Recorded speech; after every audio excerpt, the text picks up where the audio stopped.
ಹೊಸ ಸಿಎಂ ಅಂದ್ರೆ ಇವ್ರು ಹೇಗೆ ಅದು ನೀವು ಹೇಳ್ತಿದ್ರೆ ಜ್ಯೋತಿಷ್ ಹೇಳೋದು ಇವರು ಸಿದ್ದರಾಮಯ್ಯನವರು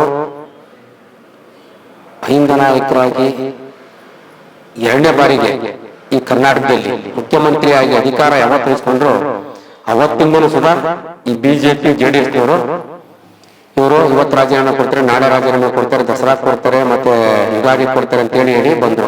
ಇಲ್ಲಿ ಗಂಟ ಯಾವುದೇ ರೀತಿ ಹತ್ರ ನಡೆದಿಲ್ಲ, ಮುಂದೇನು ಸುಧಾ ನಡೆಯಲ್ಲ.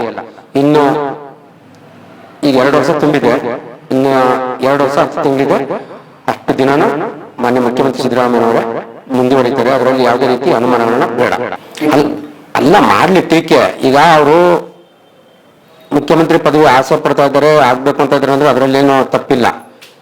ಎಲ್ಲಾರ್ಗು ಆಸೆ ಆಕಾಂಕ್ಷೆಗಳು ಇರ್ತದೆ, ಕೆಲಸ ಮಾಡಿರ್ತಾರೆ ಆಗ್ಬೇಕು ಅಂತ.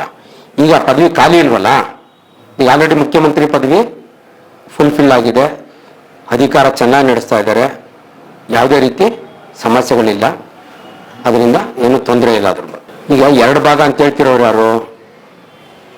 ಈ ಬಿಜೆಪಿ ಅವರು, ಸಿದ್ದರಾಮಯ್ಯನವ್ರದ್ದೊಂದು, ಡಿ ಕೆ ಶಿವಕುಮಾರ್ದೊಂದು ಅಂತ. ಈಗ ನಿನ್ನೆ ತಾನೇ ನೀವೇ ನೋಡಿದ್ದೀರಿ, ನಿಮ್ಮ ಚಾನಲ್ಗಳಲ್ಲೇ ಪ್ರಸಾರ ಆಗಿತ್ತು. KRS ಬಾಗಿನ ಅರ್ಪಿಸಕ್ಕೆ ಬಂದಿದ್ರು.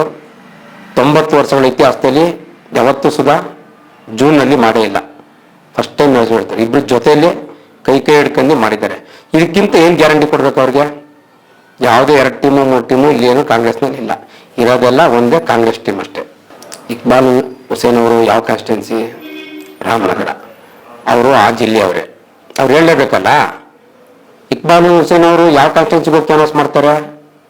ಅವರು ಅವ್ರ ಕಾನ್ಸ್ಟಿಟ್ಯೂನ್ಸಿನಲ್ಲೇ ಗೆಲ್ಲಬೇಕು ಅಂದ್ರೆ ಬೇರೆಯವ್ರು ಹೋಗಿದ್ದೇನೆ ನಾಯಕರುಗಳ ಕ್ಯಾನ್ವಾಸ್ ಮಾಡಿದ್ರೆ ಅವ್ರು ಗೆಲ್ಲಕ್ಕಾಗೋದು.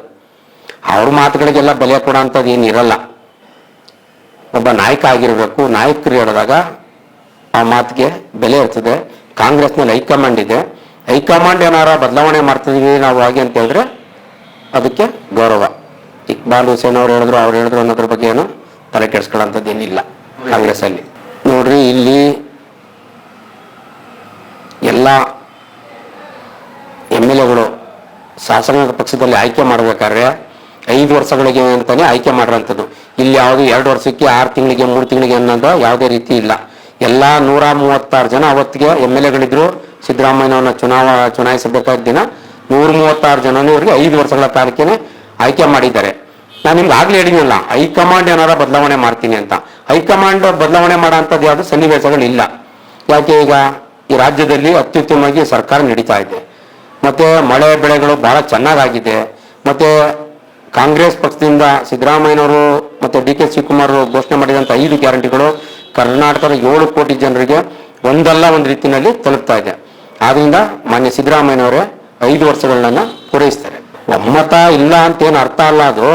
ಈಗ ನೋಡಿ, ಮಂತ್ರಿಗಳಾಗಿದ್ದವ್ರಿಗೆ ಇಡೀ ರಾಜ್ಯ ಸುತ್ತಿ ಯಾವ ಜಿಲ್ಲೆಯಲ್ಲಿ ಏನು ಸಮಸ್ಯೆಗಳಿದೆ ಅವನ್ನೆಲ್ಲ ಮಾಡ್ತಿರ್ತಾರೆ. 1 ಸರಿ 2 ಸತಿ ಆಗಿರ್ಬೋದು, ಅದನ್ನೇ ದೊಡ್ಡದು ಮಾಡೋ ಅಂಥ ವಿಷಯನಲ್ಲ ಅದು. ಆ ಪ್ರಕ್ರಿಯೆ ಅದಷ್ಟೇ. ಅದರಲ್ಲಿ ಇವ್ರು ನೋಡಿಲ್ದೇ ಇರ್ಬೋದು, 1 ಸತಿ ಆಗಿರ್ಲೂಬಹುದು.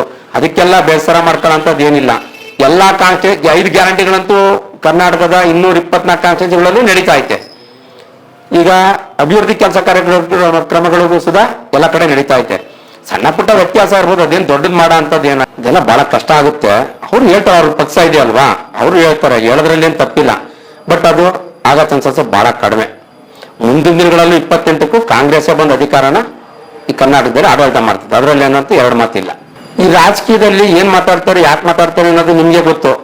ಏನಾದ್ರು ಒಂದು ಹೇಳಲೇಬೇಕಾದ್ರೆ ಈಗ ಜನಗಳಿಗೆ ನಾವು ಬರಲ್ಲ ಅಂತ ಹೇಳಕ್ಕಾಗುತ್ತಾ? ನಾವೆಲ್ಲರೂ ಬರ್ತೀವಿ, ಅಧಿಕಾರ ಮಾಡ್ತೀವಿ, ಅಧಿಕಾರ ಚಲಾಯಿಸ್ತೀವಿ ಅಂತ. ಎಲ್ಲಿ ಅವರು CM ಆಗತ್ತಿದೆ? ಈಗ ಸೆಂಟ್ರಲ್ ಮಿನಿಸ್ಟರ್ ಇದ್ದಾರೆ, ಈಗ ಇಲ್ಲಿಗೆ ಬಂದು ರಾಜೀನಾಮೆ ಕೊಟ್ಟು ಹೋಗ್ತಾರಾ? ಆಗ ಕೆಲಸ ನಾವೆಲ್ಲ ಅವೆಲ್ಲ ಆಗದೆ ಇರೋಂಥದ್ದು. ಮುಂದಿನ ದಿನಗಳಲ್ಲಿವೆ 2028ಕ್ಕೆ ಕಾಂಗ್ರೆಸ್ ಇನ್ನೂ ಅತಿ ಹೆಚ್ಚಿನ ಸೀಟ್ಗಳನ್ನ ತಗೊಂಡು ಸರ್ಕಾರ ಆಡಳಿತ ಮಾಡ್ತದೆ.